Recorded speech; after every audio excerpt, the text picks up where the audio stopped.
17절까지의 말씀입니다. 제가 봉독하겠습니다. 내가 복음을 부끄러워하지 아니하노니 이 복음은 모든 믿는 자에게 구원을 주시는 하나님의 능력이 됨이라. 먼저는 유대인에게요 그리고 헬라인에게로다. 복음에는 하나님의 의가 나타나서 믿음으로 믿음에 이르게 하나니 기록된 바 오직 의는 믿음으로 말미암아 살리라 함과 같으니라. 아멘. 지난주에 이어서 두 번째 보네요. 한 주간 동안 잘 사셨습니까? 우리가 그리스도인으로 산다는 것은 사실 그렇게 만만한 것은 아닙니다. 삶을 살아가면서 내가 정말 그리스도인인가 고민하고 도전하고 실패하지 않으면 진짜 그리스도인으로 살 수가 없습니다.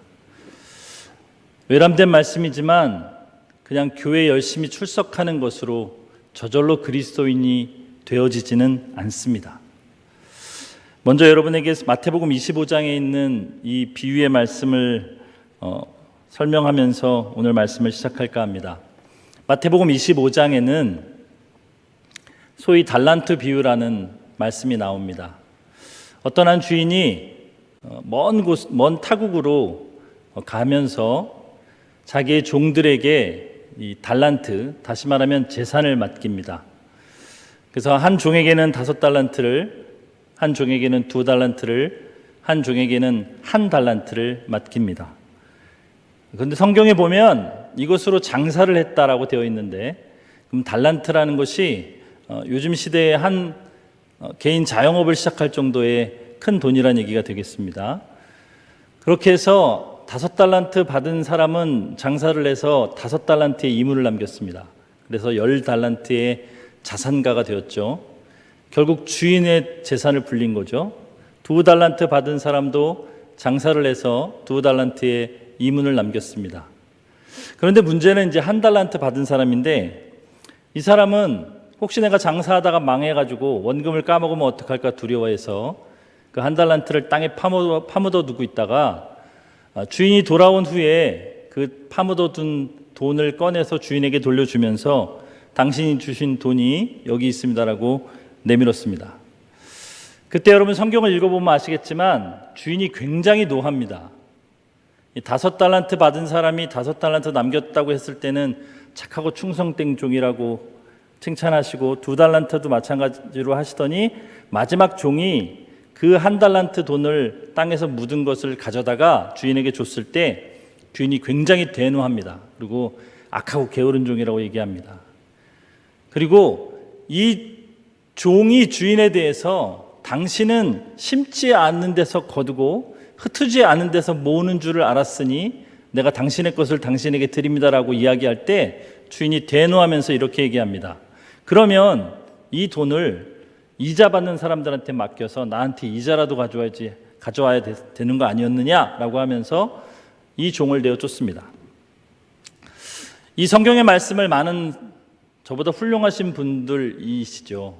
그런 분들이 이 달란트 비유로 이야기를 하셨습니다. 그래서 재능을 하나님께 받은 사람은 그 재능을 가지고 하나님의 나라를 위해서 잘 사용하여야 된다. 저도 그렇게 배웠습니다. 근데 어느 날 이 성경 말씀을 연구를 하는데 이게 과연 재능을 잘 사용하라는 말인가라는 거에 대해서 의문이 들기 시작하더군요. 그런데 마태복음 25장은 천국에 대한 설명이었습니다. 여러분, 천국에 갔는데도 재능에 따라 대우를 받는다면 천국은 아니겠죠? 그죠? 그러면 이 종들은 왜 그런 차별적 대우를 받았을까요? 저는 성경을 읽으면서 이 성경에서 설명하지 않는 부분을 알게 됐습니다. 5달란트라고 하면 1달란트가 개인 사업을 시작할 수 있을 정도의 돈이라고 하면 5달란트면 여러분 어마어마한 돈입니다. 그 돈을 주인이 종에게 맡겼어요. 가지고 도망가면 어떡합니까? 먼 국으로 하는데 몇 년간 있다 오는데 근데 그걸 종에게 맡겼어요. 그러면 이 종과 이 주인 사이에 관계가 어떠할까에 대해서 여러분 고민하셨어야 됩니다.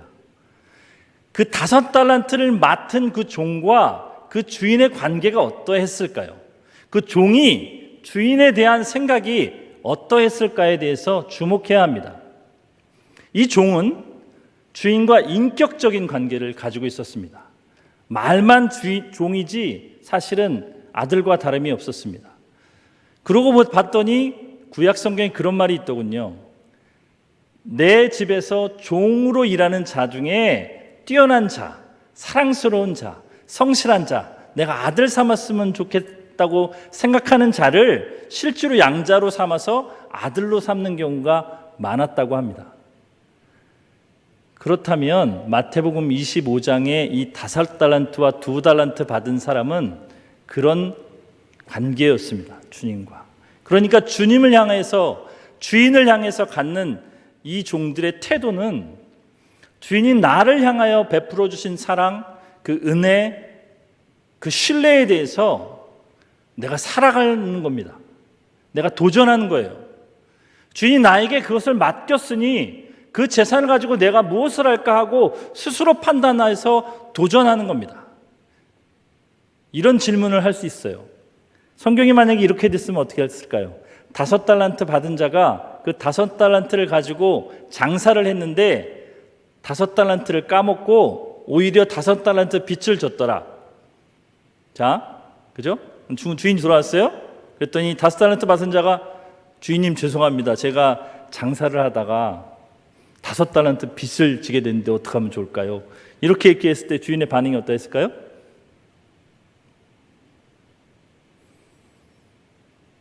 여러분과 제가 믿음과 천국에 대해서, 성경에 대해서 읽고 듣고 생각할 때 여러분은 특별히 청년이기 때문에 자꾸 고민하고 정말 그러한가 상고하고 그러라고 그랬죠. 네. 그럼 어떻게 했을까요, 주인이? 착하고 충성된 종아, 내가 너에게 맡겨진 것을 가지고 성실하게 했으니 괜찮다. 내가 갚아주리라. 너는 다른 것을 한번 해보려. 이렇게 하지 않았을까요? 저는 그랬을 거라고 제 개인적인 생각입니다. 마지막 종은 왜 주인에게 그렇게 험한 말을 듣고 쫓겨났을까요? 그것은 마지막 종은 그 주인에 대한 인식, 주인에 대한 지식이 전혀 없었습니다. 주인이 어떤 사람인지에 대해서 스스로 생각할 뿐입니다. 여러분이 교회를 나오는데, 여러분이 그리스도인인데, 청년인데, 여러분이 하나님에 대해서 가지고 있는 생각이 만약 내가 교회 나오지 않으면, 하나님을 믿지 않으면 심판받고 저주받는 존재다. 그래서 나는 하나님을 믿고 내 죄를 사함받고 구원을 얻고 천국에 가야 된다라는 생각에 머물러 있다면 여러분 그리스도인이 아닐 수 있습니다. 하나님을 그렇게 정말 무자비한 심판자로만 여러분이 알고 있다면, 그 두려움 때문에 어쩔 수 없어서 신앙생활을 하고 교회를 온다면 아마 여러분은 그 1달란트 받은 자와 비슷할지도 모르겠습니다. 제가 왜 이 얘기를 하냐면 여러분 하나님에 대해서 아는 지식이 그래서 중요합니다.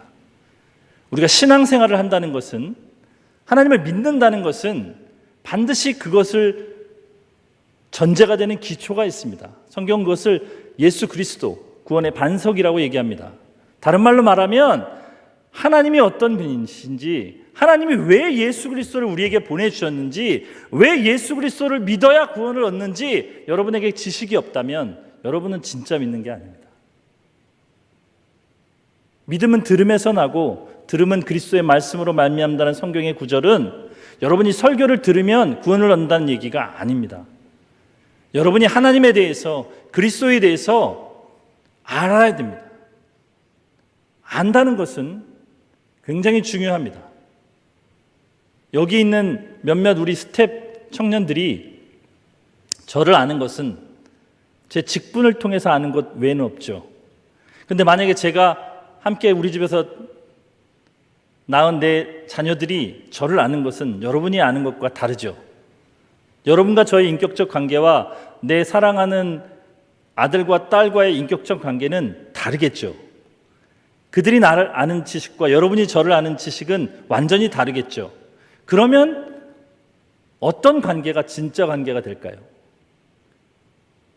임종호 목사라는 표면적 직분을 아는 지식을 가진 여러분과 저에 대해서 다 아는, 저의 단점, 저의 게으름, 저의 더러움, 저의 지저분함도 다 아는 우리 아이들, 부부싸움을 하고 목사로서의 모습을 보이지 않는 저의 모습도 다 보면서 자랐던 이 아이들의 저와의 관계가 여러분과 저와의 관계와 다를 겁니다.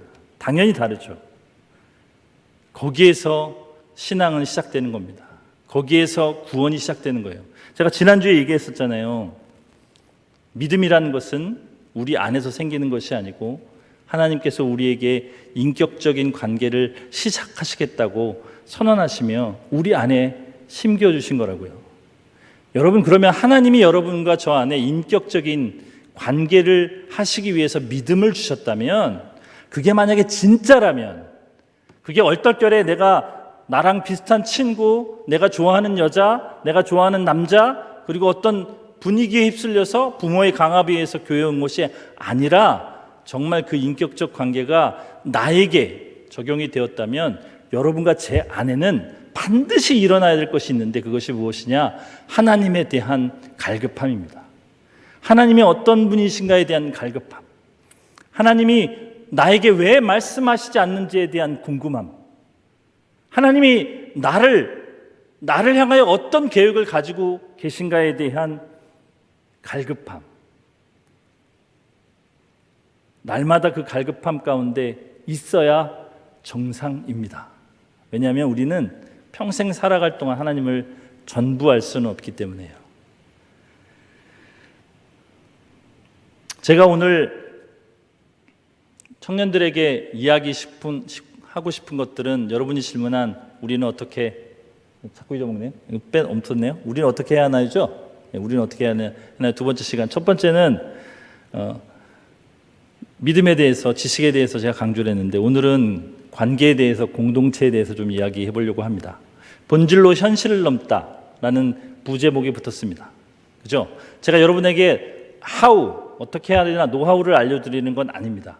그런데 이 원칙을 여러분이 모른다면 여러분은 어떻게 행동해야 될지도 모르기 때문에 이 원칙을 가지고 행동했으면 좋겠습니다. 지금 세계적인 전염병이 돌고 있습니다. 그죠? 많은 사람들이 죽어가고 있고, 어제 자정부로 우리나라에 397명이 확진이 됐대요. 곧 400명이 될 것 같은 험악한 세상이 되었습니다. 이렇듯 세계적인 전염병이 도는 현상을 팬데믹이라고 하더군요. 그죠? 이 팬데믹 같은 이 대공황, 이 자연의 재해, 재난, 성경에도 이런 때가 있었습니다. 사도행전 11장에 보면, 지난번에 제가 여러분에게 설명드렸던 그 안디옥 교회에서 어느 날 함께 모여서 하나님을 향해서 기도하고 있는데, 하나님의 성령이 어떤 사람에게 강력하게 임했습니다. 그래서 그분이 벌떡 일어나서 예언을 하기 시작합니다. 앞으로 이 땅에 큰 흉년이 들 것이다. 그리고 실제로 그것이 이루어집니다. 여러분, 세계사 가운데 실제로 큰 대흉년이 일어나는 것을 볼 수 있습니다. 예언이 무언가 설명을 하고 가긴 해야 될 건데, 그건 나중에 여러분 담당하시는 목사님들께 물어보세요. 예언이 미래의 일을 얘기하는 건 아닙니다. 어쨌든 그분이 하나님의 성령의 충만함을 받아서 미래에 큰 흉년이 일어날 것을 예언합니다. 그럴 때 안디옥 교회 그리스도인들은 어떻게 했는지 아세요? 그들이 모여 앉아서, 첫째, 이 큰 흉년, 이 큰 재난으로 말미암아 누가 가장 고통을 겪을 것인가? 두 번째, 그러면 우리는 어떻게 그들을 도울 수 있을 것인가? 세 번째, 그들을 돕기 위해서 누구를 보낼 것인가? 그리스도인들은 그 고민을 했습니다. 그리고 그 신앙을 물려받았던 중세시대의 우리 그리스도인들은 흑사병 같은 큰 전염병이 들었을 때 각각의 도시에서 몇몇 안 되는 그리스도인들이 자신의 생명을 걸고 직접 그 환자들을 간호하고 구호하고 그 재난을 수습하는 데에 가장 선봉에 서서 그 일을 했습니다. 사람들은 깜짝 놀랐습니다. 저 사람들은 도대체 누구이기에 자기의 생명을 전혀 돌보지 아니하고 이 일을 하는가? 알고 보니 전부 다 그리스도인이었습니다.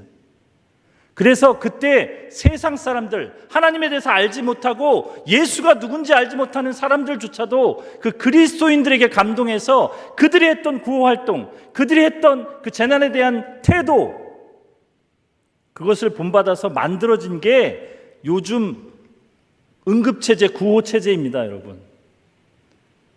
그리스도인이라면 그렇게 해야 합니다. 나는 안전하니까 괜찮아. 나는 구원받았으니까 괜찮아. 라고 우리 교회는 안전하니까 괜찮아. 우리 지역에선 걸리지 않았으니까, 내 가족은 전염병에 걸리지 않았으니까 괜찮아 라고 안심하고 있다면 여러분과 저는 그리스도인이 아닙니다. 저는 사실은 좀 가슴 아픈 게 있습니다. 지금 정부에서도 그렇고 우리나라의 많은 사람들이 교회가 비대면 예배를 해야 되는데 자꾸 예배로 모이는 것 때문에 비난하고, 비대면 예배를 하지 않으면 차라리 교회를 폐쇄하라고 함부로 욕하고 비난하고 있습니다. 그런데 저는 사실 이건 제 개인적인 생각이에요. 우리나라에 이 큰 전염병이 돌았을 때 만약에 우리나라의 한국 교회들이 이 전염병이 확산됐을 때, 전염병이 더 이상 확산되지 않기 위해서 우리 교회는 우리 국민의 안전과 생명을 위해서 비대면으로 예배를 전환합니다. 각자의 삶의 자리에서 여러분 주변의 사람들을 돌보고 위하여 기도하시며 그리스도인의 삶을 사시다가 안정이 되어지면 다시 만납시다 라고 선포했다면 과연 국가나 국민들의 반응은 어떠했을까라는 생각이 좀 듭니다. 이건 철저한 제 개인적인 생각입니다. 그렇게 생각하지 않으시는 분들도 많습니다. 이건 성경에 나온 얘기는 아닙니다. 제 개인적인 생각이에요.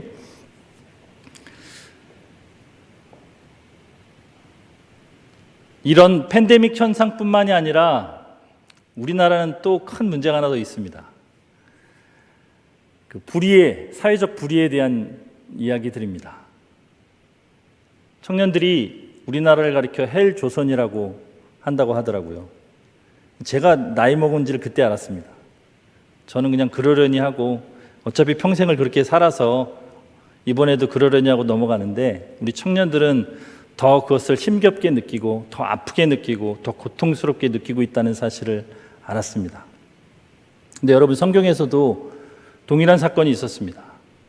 여러분, 구약 성경에 하박국이라는 성경이 있어요. 호박국이 아니고 하박국이라는, 한 번도 안 읽어보신 분들도 많을 겁니다. 하박국이라는 선지자가 그 이스라엘 땅에 행해지는 불의, 사회적 불의, 약자를 착취하는 그 공권력을 가진 사람들, 그리고 선한 사람들, 의인들이 박해를 받고 핍박을 받고 고통스러워하는 모습을 바라보며 하박국 안에서 의로운 분노가 솟아났습니다. 그래서 하나님께 울부짖는 내용이 하박국입니다. 이 하박국서에는 하나님께 울부짖습니다. 하나님, 만약 정말 하나님이 살아계시다면 어떻게 이 세상을 그냥 이대로 내버려 두십니까? 이렇게 불의가 횡행하고 악한 자가 저렇게 떵떵거리고 잘 살고 비리를 저지르고 부패한 자들은 저렇게 호의호식하는데 정직하고 성실하고 선한 사람들은 이런 고통을 당하고 있다니요. 하나님, 정말 하나님 살아계시고 하나님이 통치하시는 것이 맞습니까? 라고 울부짖었습니다. 그리고 하나님의 응답이 오기를 간절히 기다렸습니다. 드디어 하나님의 응답이 옵니다. 내가 이 불의한 나라를 싹 다 멸하리라. 내가 하늘로부터 심판을 내려서 이 땅을 멸하리라. 내가 그렇지 않아도 벼르고 있었다. 이렇게 주님이 응답을 하셨습니다. 하박국이 어떻게 했을까요? 할렐루야, 주님 살아계십니다. 이렇게 할 수가 없었습니다. 왜냐하면 하나님이 이 땅의 불의를 가지고 그 불의한 대로 그대로 심판하시면 어떤 일이 벌어지겠어요? 그 안에 악인도 있고 선한 사람도 있고 부자도 있고 연약한 사람도 다 섞여 있잖아요. 우리가 사는 세상에 이쪽은 악인, 이쪽은 선인 이렇게 갈라져 있던가요? 잘 모르는 사람 다 섞여 있잖아요. 그죠? 그래서 하박국이 큰일 났습니다. 하나님께 왜 그렇게 안 하냐고 막 항의를 하다가 진짜 그렇게 한다고 그러시니까 하박국이 굉장히 당황했어요. 그래서 뭐라고 얘기하냐면 하나님 그건 안 됩니다. 공의를 행하시는 하나님께서 어떻게 악인과 의인을, 악한 자와 선한 자를, 부자와 가난한 자를 같이 망하게 할 수 있습니까?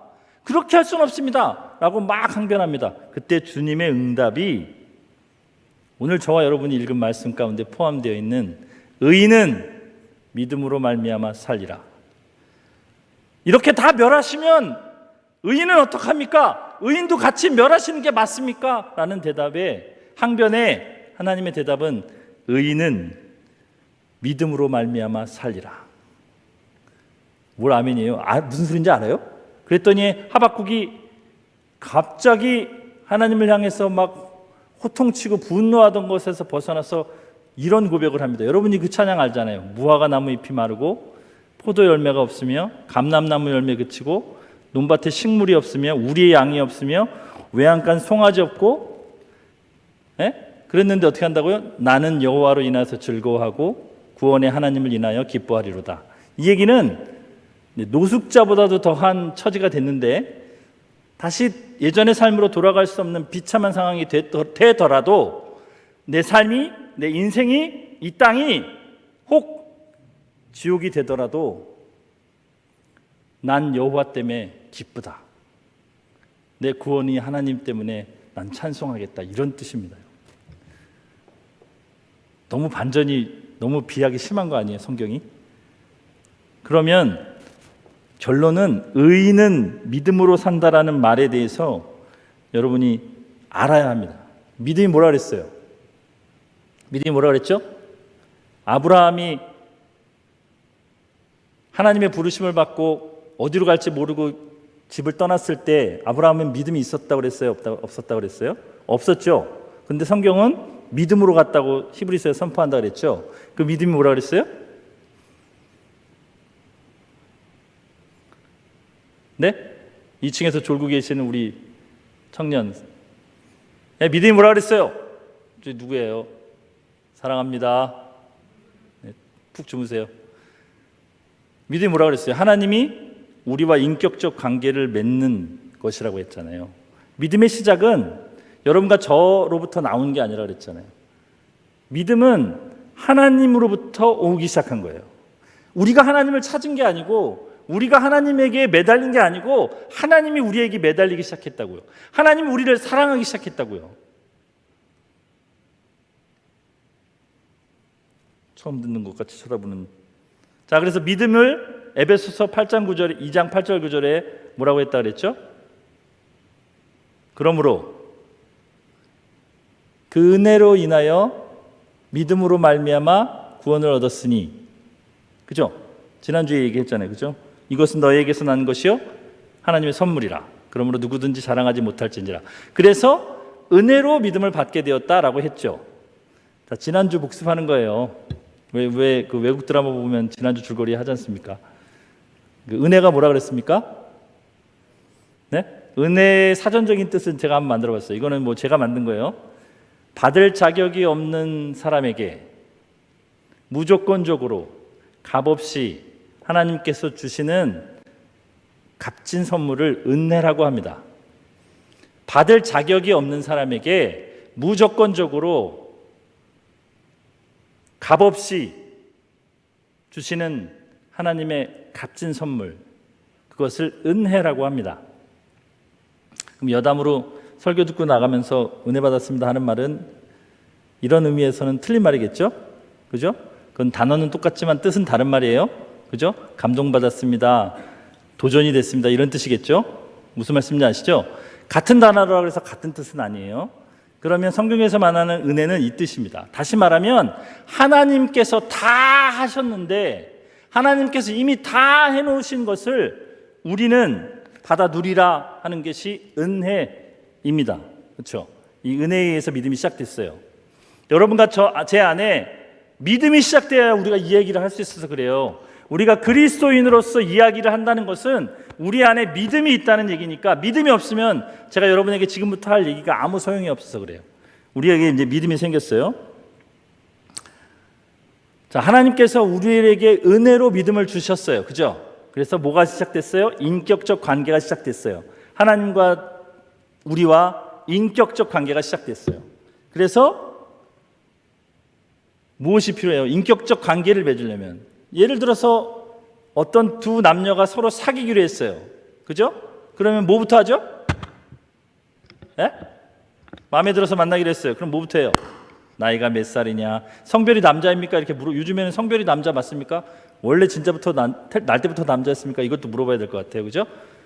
분명히 앞에 아름다운 여인이 앉아있지만 날 때부터 여자였습니까? 라고 물어보는데 남자였다가 여자로 바뀌었습니다. 이럴 수도 있어서 요즘엔. 그죠? 하도 시대가 흉흉해가지고 뭐부터 해야 돼요?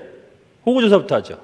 이 사람의 겉모습, 이 사람의 태어난 환경, 그죠? 그리고 사귀면서 뭘 하기 시작해요? 무엇을 좋아하는지, 무엇을 싫어하는지, 어떤 성격을 가졌는지, 어떤 반응을 하는지, 그죠? 예? 체취는 좋은지, 뭐 이런 것들을 하잖아요, 그죠? 그러다가 막 잘 사귀고 있다가 좀 이렇게 애정이 깊어지면 키스를 하다가 이 사람이 연애 경력이 키스를 너무 잘하는데 연애 경력이 많은 모양인데 막 이런 식으로 막 고민도 하게 되고 그렇잖아요, 그죠? 또 너무 서툴리면 이 목석 같은 인간하고 어떻게 사나 이런 고민도 하고 그렇죠. 상대방에 대해서 알아가는 거죠. 알아가는 게 반드시 필요하죠. 그래서 우리가 그리스도인이라면 기독교를 내 종교로 그리스도, 예수 믿는다고 이야기한다면 반드시 알아야 될 두 가지 지식이 있다고 그랬죠. 첫째가 뭐였어요? 인간에 대한 지식. 뭐 처음 듣는 것처럼 이렇게 동보명제 처음 들어요? 지난주에 다 들었죠. 두 번째가 무슨 지식이에요? 하나님에 대한 지식. 그래서 오늘은 그걸 구체적으로 짧게 얘기해 줄게요. 첫 번째는 어떤 인간에 대한 지식이냐면 그리스도 밖에서 필연적 죄인으로서의 인간에 대한 지식이에요. 그러니까 예수 그리스도 밖에 있으면 하나님으로부터의 이 인격적 초대를 받지 않은 사람, 성경에서는 이것을 선택이라고 얘기하고 구원이라고 얘기하고 죄사함이라고 얘기하는 이것을 받지 못한 사람, 예수 그리스도의 십자가가 믿겨지지 않는 사람, 예수 그리스도로 인해서 내 삶이 거듭나지 않는 사람, 여러 가지 말로 표현될 수 있죠. 성경에 있는 각가지 용어로 다 표현될 수 있는데 다 같은 말이에요. 그죠? 그러면 하나님과 인격적인 관계가 시작되지 않은 사람, 하나님의 초청을 받지 못한 사람, 여전히 그리스도의 십자가와 나와 상관이 없는 사람은 그리스도 밖에 있는 사람이에요. 그죠? 그런 사람들은 어떤 인간이냐 하면 필연적 죄인으로서의 인간이에요. 이제 필연적 죄인이란 말을 신학적 용어인데 설명을 드릴게요. 이제 필연적이라는 말은 여기 물병에 있어요. 물병이 여기 테이블에 놓여 있어요. 그죠? 그럼 이건 우연이에요, 필연이에요? 이 물병이 여기 놓인 건 우연이에요, 필연이에요?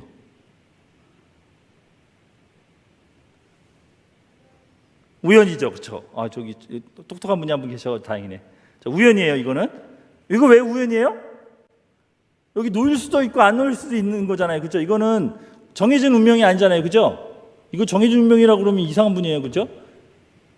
여기 놓이는 거는 저로 인해서 갑자기 생겨난 일이에요, 그렇죠? 제 의지에 의해서. 그래서 이런 걸 우연이라고 해요. 우연이라는 것은 바뀔 수 있다는 얘기예요. 이게 우연히 여기 놓여 있다는 말은 이렇게 놓일 수도 있고, 이렇게 놓일 수도 있고, 엎어질 수도 있고, 마셔서 빈통이 될 수도 있고, 그죠? 얼마든지 바뀔 수 있다는 게 우연이라는 말이에요, 그죠?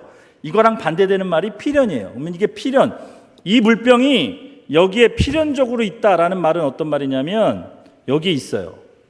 근데 누구도 이걸 움직일 수가 없어. 이 밑에 강대상을 치워도 얘는 공중에 떠 있어야 돼요. 이 자리에, 이 모습 그대로. 그게 필연적이라는 말이에요. 다시 말하면 어떤 외부적 요인을 가해도 그걸 변경시킬 수 없는 것을 필연적이라고 그래요. 그러면 필연적 죄인이란 말은 무슨 말이에요? 우리 인간이 아무리 노력을 하고 아무리 애를 쓰고 아무리 돌을 닦고 아무리 사도신경 주기도문을 외우고 선행을 하고 모범적인 삶을 살아도 여전히 죄인이라는 얘기죠. 그 죄인이라는 것에서 벗어날 수 없다는 얘기죠. 성경이 고발하는 그리스도 밖에 있는 인간의 모습이 그래요. 여러분과 저도 날 때부터 그리스도 안에 있던 게 아니에요. 그러면 우리 인간의 본 모습은 필연적 죄인이란 얘기예요. 죄인이란 얘기가 뭐라 그랬어요? 죄인이란 뜻이 뭐라 그랬어요? 지난번에 제가 아주 간략하게 설명했잖아요. 죄인이란 말은 하나님 없이 사는 사람이라고 그랬죠. 네? 죄인의 신학적인 뜻은 무엇이냐면 하나님의 뜻을 거스리거나 하나님의 기준에 조금이라도 모자른 사람을 죄인이라 그래요. 죄라고 해요. 죄. 그럼 이 죄를 짓는 사람을 죄인이라고 그러겠죠. 하나님의 뜻을 단 하나라도 거스리거나 하나님의 도덕적 기준에 조금이라도 미치지 못하는 사람 다 왔어. 10,000개의 조건 중에 9,999개를 행하고 하나가 모자라. 그러면 뭐예요? 죄예요. 그죠? 그러면 우리 인간들 중에 그 죄를 짓지 않을 사람이 있어요, 없어요? 우리는 죄를 어떻게 생각하냐면 우리 겉으로 드러난 행동으로 생각을 해요. 그죠? 예? 그래서 제가 그 아이들이나 청년들한테 설명할 때 꼭 죄나무 얘기를 해요. 죄나무. 자, 제가 죄나무예요. 날 때부터 죄나무였어요. 우린 필연적 죄인이니까 날 때부터 죄나무였어요. 근데 저는 아무 열매를 맺지 않았어요. 자, 그러면 저는 무슨 나무예요? 이게 저거 옛날 저거 유머랑 똑같네. 내가 철수 아버지인데 아이가 10명이 있는데 첫째는 첫째, 둘째는 둘째, 셋째는 셋째. 10명의 이름, 10번째 이름 뭘까? 그러니까 열째요 이렇게 하는 사람이 있다. 난 누구 아버지라고요? 철수 아버지. 그럼 거긴 철수잖아요. 그죠? 그러면 제가 뭐라고요? 필연적 죄인이에요. 그죠? 근데 날 때부터 저는 무슨 나무예요? 죄나무예요. 저는 아무 열매를 맺지 않았어요. 그럼 저는 무슨 나무예요? 죄나무죠. 제가 열매를 많이 맺었어요. 무슨 열매예요? 죄의 열매죠. 여러분과 저는 어떻게 생각했었냐면 이 죄의 열매를 많이 맺는 사람은 죄인, 죄의 열매가 없는 사람은 안 죄인. 그죠? 의인인지 모르겠고 죄인은 아니다 어쨌든. 왜? 죄의 열매가 없으니까. 이렇게 알고 있었죠. 근데 성경은 그렇게 얘기하지 않아요. 성경은 어떻게 얘기하냐면 하나님의 뜻을 조금이라도 거스리거나 하나님의 기준에 조금이라도 부족한 것을 죄라고 얘기하니까 인간은 다 죄인이에요. 다시 말하면 그 하나님의 뜻을 성취하거나 하나님의 기준에 도달할 수 있는 유일한 방법은 인간의 입장에서는 없어요. 누가 대신해 주세요? 예수 그리스도의 십자가가 대신해 주셨다 이 얘기예요. 예수 그리스도께서 십자가에 죽으실 때까지 하나님의 뜻에 복종함으로, 온전하게 복종함으로 우리 대신에, 예수님의 놀라운 특징이 뭐냐면 인류의 대표예요. 인류의 대표라는 말은 임정호를 대신해서 그렇게 하셨다, 김은주를 대신해서 그렇게 하셨다, 송영광을 대신해서 그렇게 하셨다라고 바꿀 수 있다는 얘기예요. 그죠? 예수님의 한 행동을 내가 한 걸로 하나님은 취급하시겠다 이런 얘기예요. 예수님이 하나님의 뜻에 100% 복종하셔서 십자가에 죽어라 하는 데까지 나가셔서 죽었어요. 그죠? 죽기까지 복종하셨어요. 그러니까 다 뜻을 이뤘어요. 그죠? 그리고 도덕적 기준에 완전히 맞으셨어요. 왜? 날 때부터 죄가 없으신 분이잖아요. 그래서 날 때 어떻게 나셔요? 인간의 몸을 입고 이 땅에 오셔야 되는데 그냥 인간의 몸을 가지고 오면은 날 때부터 필연적 죄인이 되니까 성령의 놀라운, 어떻게 해서 잉태됐는지 모르지만 처녀의 몸에 성령의 능력으로 잉태되셔서 날 때부터 죄인이 아닌 의로운 자로 태어나셨죠. 그래서 그거를 그대로 유지하시잖아요. 그래서 도덕적 기준에 맞는 자, 율법을 다 지키고 율법을 다 응하게 하신 분.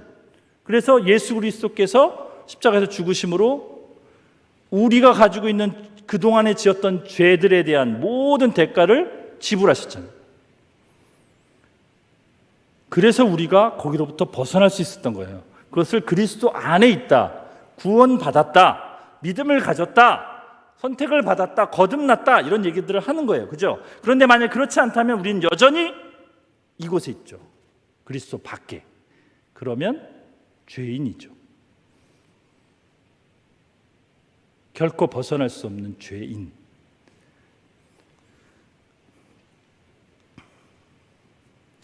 두 번째 지식은 하나님에 대한 지식이에요. 이런 죄인을 구원하시는 하나님. 근데 여러분, 만인 구원설을 주장하시는 분들이 있어요. 예수님이 십자가에 죽으실 때 모든 사람을 위해서 죽으셨다. 그래서 모든 사람이 구원을 받을 것이다. 이렇게 얘기하시는 분들이 있는데 그렇지 않다는 것만 여러분에게 설명을 드리고 추후로 여러분들이 공부하셨으면 좋겠어요. 예수님이 죽으셨어요. 그리고 이 땅에 있는 수많은 죄인들과, 여러분과 저도 죄인들 중에 하나였잖아요. 그죠? 이 땅에는 죄인들밖에 없었어요. 성경이 뭐라고 하냐면 해 아래 의인은 없나니 한 명도 없다라고 했으면 모든 사람은 죄인이란 얘기예요. 근데 그 죄인들 중에 일부를 하나님이 택하셔서 내가 이들을 구원하리라, 이들을 자녀 삼으리라 하신 게 하나님의 구원 사역이에요. 그 사람들과 하나님의 인격적 관계를 맺겠다라고 하시면서 주신 게 믿음이에요.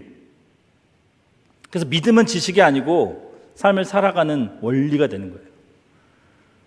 믿음은 우리 안에서 내가 삶을 과연 어떻게 살아야 되느냐라고 날마다 도전하는 것이 믿음이에요. 그래서 여러분과 저는, 특별히 청년들은 하나님에 대해서 진짜 갈급해야 돼요. 날마다 하나님에 대해서 알기를 위해서 애써야 돼요. 왜냐하면 여러분 스스로 하나님을 알아가기가 너무나 힘들어요. 하나님은 우리 스스로 노력해서 할 수 있는 분이 아니에요. 결코 가르침을 받아야 돼요. 그래서 교회가 말씀을 가르치는 거예요. 교회라고 얘기할 때 네 가지 조건이 있어요. 거룩하며 하나이며 보편적이며 그리고 사도적이다, 이렇게 얘기해요. 이 사도적이라는 뜻은 예수 그리스도의 12제자, 예수님으로부터 직접 가르침을 받은 그 사람들이 예수님의 말씀을 해석해서 가르쳐준 그대로 가지고 온 전통을 잇는, 이런 뜻이에요. 무슨 말씀인지 아시죠? 예수님이 하나님의 나라에 대해서, 하나님에 대해서 가르쳐준 그대로를 가르치는 사람, 이걸 사도라고 그래요. 그죠? 그러면 교회는 그 사도적 전통이 있어야 돼요. 따라서 교회의 가르침을 여러분들이 배워야 돼요. 그래서 특별히 훈련된 사람들이 누구냐면 목사예요. 목사.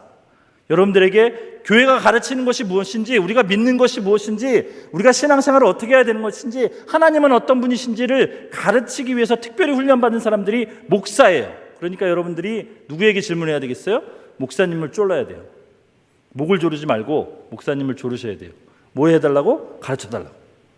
여러분 매주 나와서 이거 1시간 30분, 30분이나 20분, 40분 정도의 설교 하나를 듣고 하나님에 대해서 안다는 얘기는 이런 얘기랑 똑같아요. 여러분이 사랑하는 여자가 있는데 일주일에 한 번 30분 만나가지고 그 여자를 더 깊게 알게 되고 사랑하게 됐다고 뻥치는 거하고 똑같아요.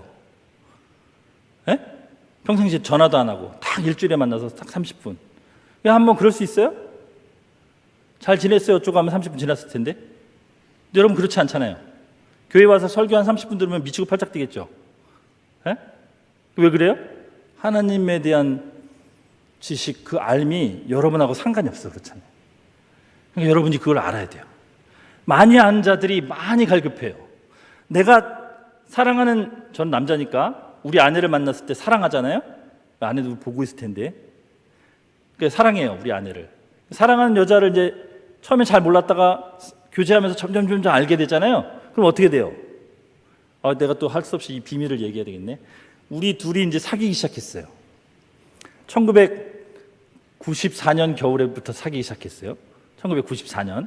1994년에 안 태어나신 분들도 많잖아요. 그죠? 1994년 겨울부터 사귀기 시작했어요. 근데 우리 아내가, 이건 이제 엄청난 비밀인데 집에 가면 욕먹겠다. 3살 연상이에요. 근데 그 당시에는 연상연하 커플이 없었어요. 요즘은 흔하죠. 그죠? 근데 그 당시에는 연예인이 2살 연상연하랑 사귄다고 막 스포츠신문에 일면에 실리고 그랬어요. 연상연하가 커플이 태어날 것 같다고 막 얼레리 꼴레리 이러면서 막 하던 시대예요. 근데 3살이야. 그러니까 난리가 났죠? 난리가 났겠죠? 예? 그래서 주님께 엄청나게 기도를 했어요. 주님, 이 교제가 이루어질 수 있도록 도와주십시오. 얼마나 간절하게 기도했겠어요, 제가요. 그죠? 그래서 이루어졌어요. 그래서 교제를 하기 시작했어요. 교제를 하기 시작했어요. 그래서 점점 알아가기 시작했어요. 처음에는 이제 서로 호칭이 애매해요. 왜냐하면 3살 동상이고 3살 누나인데 이게 좀 애매해져. 그죠? 그래서 저는 뭐라고 불렀어요? 저는 이제 그 누나라고 불렀죠. 뭐 누나 내 여자라니까 이런 노래도 있잖아요. 그렇죠? 그래서 저는 누나라고 불렀어요. 우리 아내는 뭐라고 불렀어요? 정호 씨라고 불렀어요. 그죠? 그러다가 이제 밖에 돌아다니면서 점점 교제하는 시간이 길어지다 보니까 이제 연인처럼 바뀌었잖아요. 딱 봐도 누가 봐도 연인이야. 근데 남자가 누나라고 그러는 거야. 그러면 사람들이 어떻게 생각하겠어요? 이거 뭔 일이요? 이렇게 되겠죠. 그죠? 그 당시에는 우리 지금 같지 않았다니까. 그래서 우리 아내가 이제 호칭을 좀 정리하자 이렇게 된 거죠. 그죠? 그러면서 점점 알아가고 교제하면서 어떤 일이 벌어졌냐면, 여러분 그거 아세요? 내가 그때 처음으로 여자들이 하는 말을 이해하게 됐어요. 여자들이 이렇게 2시간 동안 서로 통화를 하고 나서 끊을 때 이런다면서요. 야, 자세한 얘기는 만나서 하자. 그리고 이제 좀 이따 만나요. 만나서 카페에서 밥 먹고 이제 커피 마시면서 한 3시간 동안 수다를 떨고, 그리고 헤어지면서 뭐라 그래요? 야, 이따 전화해. 나머지 얘기는 그때 하자. 이렇게 얘기한다면서요. 그죠? 그 얘기는 언제 끝나는지 모르죠. 그죠? 네버엔딩 스토리 아니에요. 그죠? 근데 그 일이 나한테 벌어진 거예요. 아니, 전화를 하는데 이게 시간 가는 줄 모르고 전화가, 이게 분명히 몇 마디 안 했는데 한 2시간 지났어. 그 당시에는 이게 핸드폰이 없었어요.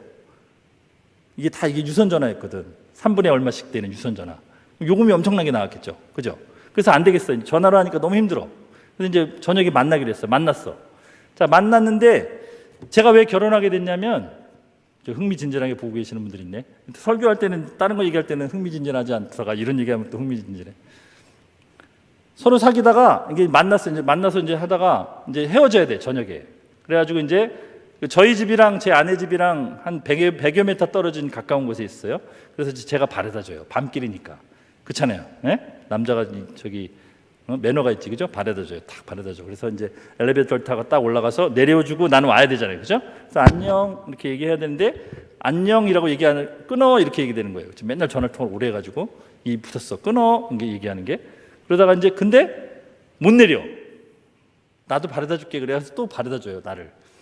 그래서 이제 여기서 내려오는데 나는 또 못 내리지. 왜냐면 내가 남자니까. 그래서 다시 내가 바래다 줄게. 이러고 바래다 주러 왔다 갔다 하다가 몇 시간 지나요. 그렇죠? 잘못하면 날 새. 또 어떻게 하게 되겠어요? 이래서 큰일 나겠다. 그래서 이제 결혼하기로 한 거예요. 그래서 결혼했어요. 결혼하면 그런 일이 없잖아. 같은 집에 사니까, 그죠? 헤어질 일이 없으니까. 끊어 말 안 해도 되고 안녕 이런 말 안 해도 되잖아요. 그죠? 자, 이렇게 같이 알아가면 알아갈수록 점점 그 사람에 대한 인격적 지식이 깊어질수록 여러분, 우리는 그 시간이 짧게 느껴져야 돼요. 더 깊게 알고 싶기 때문에, 더 자세히 알고 싶기 때문에, 더 같이 있고 싶기 때문에. 여러분과 제 안에 그런 열망이 일어나지 않는다. 그러면 여러분 노력하셔야 돼요. 하나님과 여러분의 인격적 관계가 초기 단계에 머물러 있는 거예요. 초기 단계에. 이제 막 맞선 보고 이름 서로 알고 있는 단계. 그 단계에서 머무르시면 안 돼요. 그런데 하나님에 대한 지식을 여러분들이 갈구하고 취할 때 제가 이 말은 꼭 해야 되겠어요. 왜냐하면 내가 괜찮게 좋아하던 청년들 중에 이것을 지키지 않다가 다원주의에 빠지거나 그 요즘에 그 인문주의에 빠져가지고 주님을 떠난 애들이 많아서, 여러분, 하나님에 대한 지식은 성경 안에서만 알 수 있어요. 왜요? 하나님은 인간이 발명한 것이 아니에요. 인간이 고아낸 존재가 아니에요. 하나님이 우리를 창조하셨어요. 그러니까 누가 우리 하나님에 대해 설명할 수 있어요? 하나님만이 하나님에 대해서 우리에게 설명해 줄 수 있어요. 그죠? 그래서 하나님이 우리에게 설명해 주신 책이 뭐예요? 성경이에요. 그죠? 그 외의 책은 없어요. 그 외의 책은 뭐가 있냐면 그 성경이 무슨 뜻인가라고 해서 교회의 가르침에 대해서 해설한 경건서적이 있을 뿐인데, 거기에도 개인의 의견이 들어있기 때문에 틀릴 수가 있어요. 여러분, 개인의 의견은 언제든지 틀릴 수 있어요. 제가 여러분에게 이렇게 가르치지만 이 가르침 중에 제가 깊게 깨닫지 못한 어떤 것은 몇 년 후에 다르게 얘기할 수 있어요. 왜요? 제 수준이 그 정도니까요. 제가 처음 사역 시작했을 때 10년 전에 가르쳤던 것들을 제가 후회하는 경우가 많아요. 왜냐하면 그때는 잘 몰랐으니까. 근데 열정만 넘쳐가지고 막 가르쳤어요. 그런 건 똑같아요, 여러분. 어디 안에서 머물러야 돼요? 성경 안에서요. 근데 여러분, 성경에선 설명 안 해주는 것들이 많아요. 예를 들어 창세기 읽다 보면 여러분, 하나님의 아들들이 사람의 딸들과 결혼하여서 네피림이 된다, 이런 얘기, 이게 뭐예요? 그럼 나도 몰라. 내가 그냥 가봤어? 살아봤어? 하나님의 아들이 누군지 어떻게 알아? 예? 고린도전서 15장에 보면 여러분 무슨 얘기가 있냐면, 죽은 자들을 위하여 세례를 받는 것들이 왜 그러냐, 이런 얘기가 있어요. 뭔 뜻이에요? 왜 죽은 자를 위해 세례를 받아요? 죽은 자를 위한 세례는 없어요, 우리 기독교에서는. 그죠? 근데 성경이 나와요, 거기에. 여러분 보세요, 한번. 이게 뭐예요? 몰라, 나도. 주님한테 물어봐야 돼, 나중에 죽어서. 모르는 건 모르는 거예요. 예? 모르는 건 모르는 거예요. 모르는 걸 파헤치면 안 돼요, 여러분. 파헤치면 어떻게 돼요? 그러면 각종 논문들이 나와요. 그 파헤친 사람들이 있거든. 그 사람들의 입장은 뭐겠어요? 인간의 고안해낸 것으로 파헤치는 거예요. 하나님이 주신 것으로 하는 것이 아니라 인간이 고안해낸 것으로, 만약 이렇다면으로 시작해서 하는 거예요. 그게 뭐랑 똑같아요? 예? 진화론하고 똑같죠? 만일 이렇다면으로 시작해서 론으로 바뀌었는데 사람들이 진리로 받아들이는. 그죠? 그렇게 되는 거예요. 그러면 어떻게 되냐면 하나님 없어지는 거예요.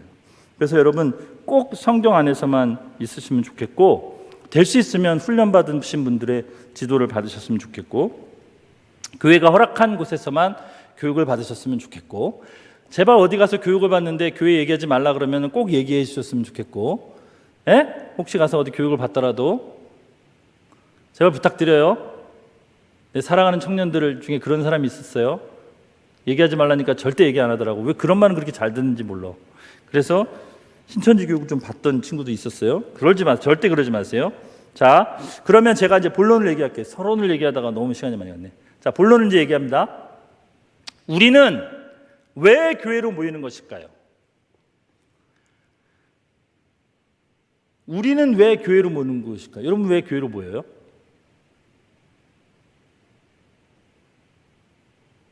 왜 우리 교회로 모이지? 내가 하나님의 부르심을 받았으니까 아브라함은 교회로 안 모인 것 같은데, 아브라함은 혼자 하나님하고 살았는데 우리도 그냥 혼자 살면 안 되나? 이런 생각을 할 수 있어야 되는 거 아니에요? 그런 질문도 막 해야 되는 거 아니에요? 예? 그냥 교회 오라니까 오는 거예요? 그러니까 오기 싫으면 안 오지. 왜 우리는 교회에 모여요? 이 질문은 왜 우리가 교회에 모여야 되나요? 이 질문은 어떤 질문하고 똑같냐면 왜 우리는 다른 사람과 관계하며 살아가야 되나요? 라는 뜻하고 똑같아요. 나중에 설명을 들어보면 아실 거예요. 교회는 그리스도인의 모임이에요. 예수를 주로 시인하는 사람들의 모임이 교회예요. 교회는 하나님과 인격적 관계를 시작한 사람들, 아니면 시작하려고 하는 사람들의 모임이에요. 그러니까 거기에는 반드시 관계가 존재하고 있어요. 하나님과의 관계, 내 사랑하는 지체들과의 관계. 이 관계를 위해서 모이는 공동체가 교회예요. 교회는 어떤 집단이나 상징을 의미하는 것이 아니고 저와 여러분이 교회예요. 교회가 잘못하면 누가 잘못하는 거예요? 내가 잘못하는 거예요. 예? 무슨 말씀인지 아시죠? 저와 여러분이 교회예요. 그래서 우리가 하나님의 말씀 안에 똑바로 서는 것이 굉장히 중요해요. 자, 우리 왜 교회로 모이는 것이냐? 관계 때문인데, 그럼 왜 관계가 중요하냐? 하나님께서는 관계적 존재이시기 때문에 그래요. 창세기 2장에 보면 하나님께서 아담을 창조하실 때 뭐라고 얘기하냐면 우리가 우리의 형상을 따라 우리의 모양대로 사람을 만들고 그리고 하늘과 땅과 바다, 이 땅에 있는 모든 생물을 다스리게 하자 하시는 말씀이 나오는데 거기에 우리가 복수형이라는 얘기예요. 그리고 성경을 계속 보면 하나님께서 하나님으로, 성령님으로, 예수님으로 이렇게 나오는 거예요. 그렇죠? 하나님 몇 분이에요? 하나님 몇 분이에요? 에? 하나님 몇 분이에요? 세 분이죠? 아, 이분들이 다시 하나님으로, 예수님으로, 성령님으로. 자, 몇 분이에요, 하나님이? 에? 세 분이죠? 근데 그래서 성경을 계속 교회가 연구했어요. 하나님은 어떤 분이신가? 그래서 이런 결론에 도달해서 모든 교회들이 이거에 동의하게 됐어요. 여러분이 사도신경을 외우면 나는 전능하신 아버지 하나님, 천지의 창조주를 믿습니다. 나는 그의 유일하신 아들, 우리 주 예수 그리스도를 믿습니다. 그 뒤에 가면 나는 성령을 믿습니다. 이렇게 나오죠? 세 분 하나님을 여러분 믿는 거네요? 우리 질문들을 안 해보셨죠? 한 번도. 왜 하나님 근데 몇 분이라고 가르쳐요, 교회는? 한 분이라고 가르치죠?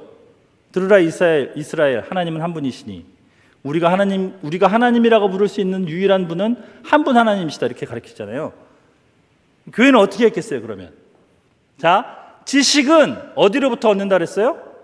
성경으로부터 얻는다 그랬죠. 성경이 뭐라고 가르쳐요? 하나님 몇 분이다? 세 분이다. 그럼 하나님 몇 분이다? 한 분이다. 그래서 교회는 뭐라고 정의했어요? 결론은 하나님은 세 분이면서 한 분이다. 아주 간단하죠? 왜? 성경이 그렇게 가르치니까. 그것을 신학적 용어로 뭐라 그래요? 삼위일체라고 해요. 삼위일체. 삼위라는 말은 우리는 인격을 가진 사람으로 분리가 돼요.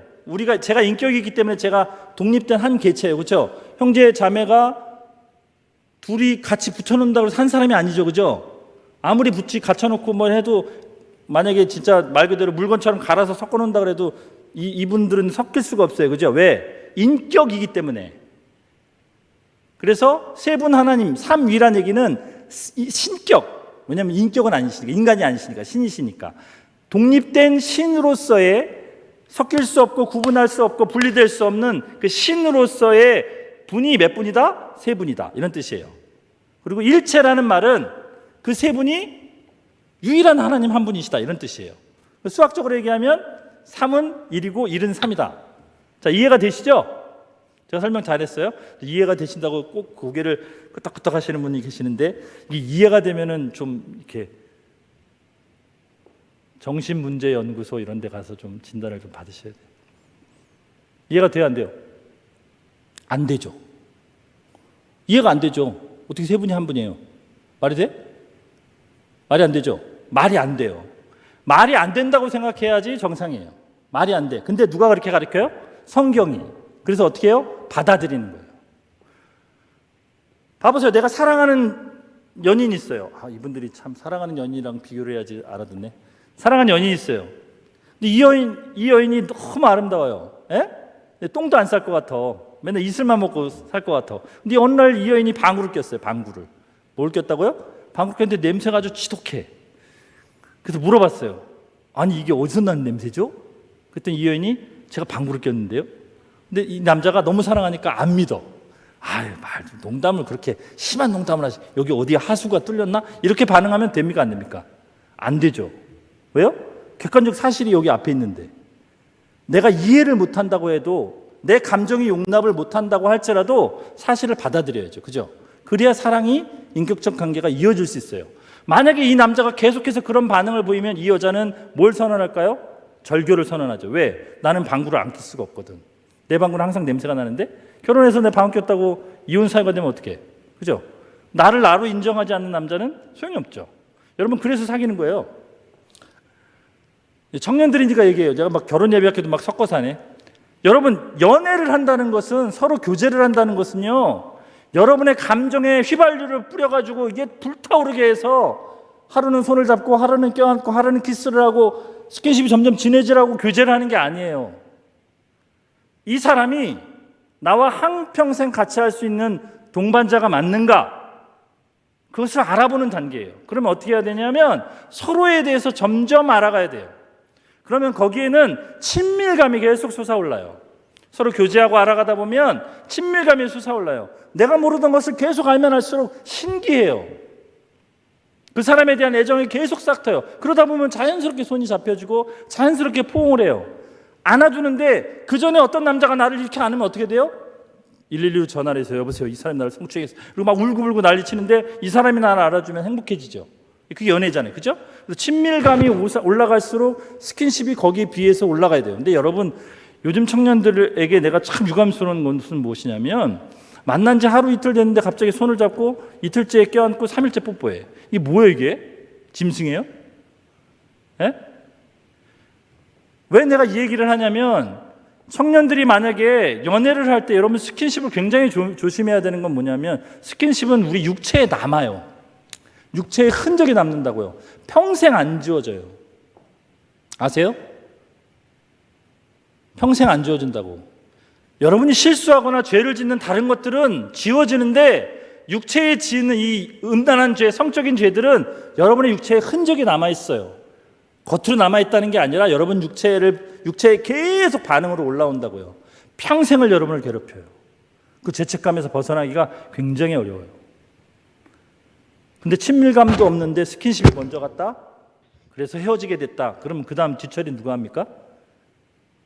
여러분들이 하셔야 돼요.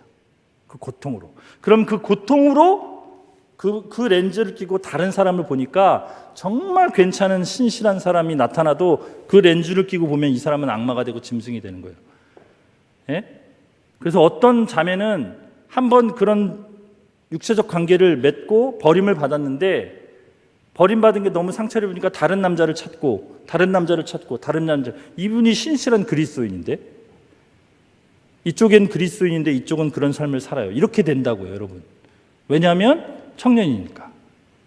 청년 안에는 그런 것들이 이게 막 솟아오르니까. 근데 50이 넘어가고 60이 넘어가면요, 여러분 잘 그게 별로 없어요.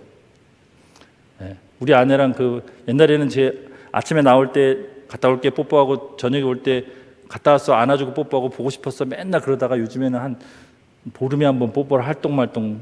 죄송합니다, 사모님. 쳐다보고 있을 텐데 큰일 났네. 이런 얘기 하면 안 되지. 자, 무슨 말인지 아시겠죠? 예? 무슨 말을 하다가 이런 얘기 하는지 아시겠죠? 하나님에 대해서 여러분이 인격적 존재로 믿음으로 받아들였을 때 이해가 되는 거예요. 아까 이해된다고 끄떡끄떡 하신 분은 그 하나님과 인격적 관계로 하나님을 내가 받아들이고 나니까 하나님이 나는 이런 모습이야 라고 해도 그냥 받아들이는 거예요. 의심하지 않는 거예요. 그죠? 그게 왜냐하면 객관적 사실이니까. 이해는 안 돼. 이해 안 되는 게 정상이에요. 어떻게 우리가 하나님을 이해해요? 하나님은 무한의 존재시고 시간을 초월하는 존재시고 공간을 초월하는 존재신데, 유한한 존재인 우리가 시간 안에 매여 있고 공간 안에 매여 있는 존재가 어떻게 하나님을 이해해요? 그래서 하나님이 우리를 찾아오시는 것뿐이에요.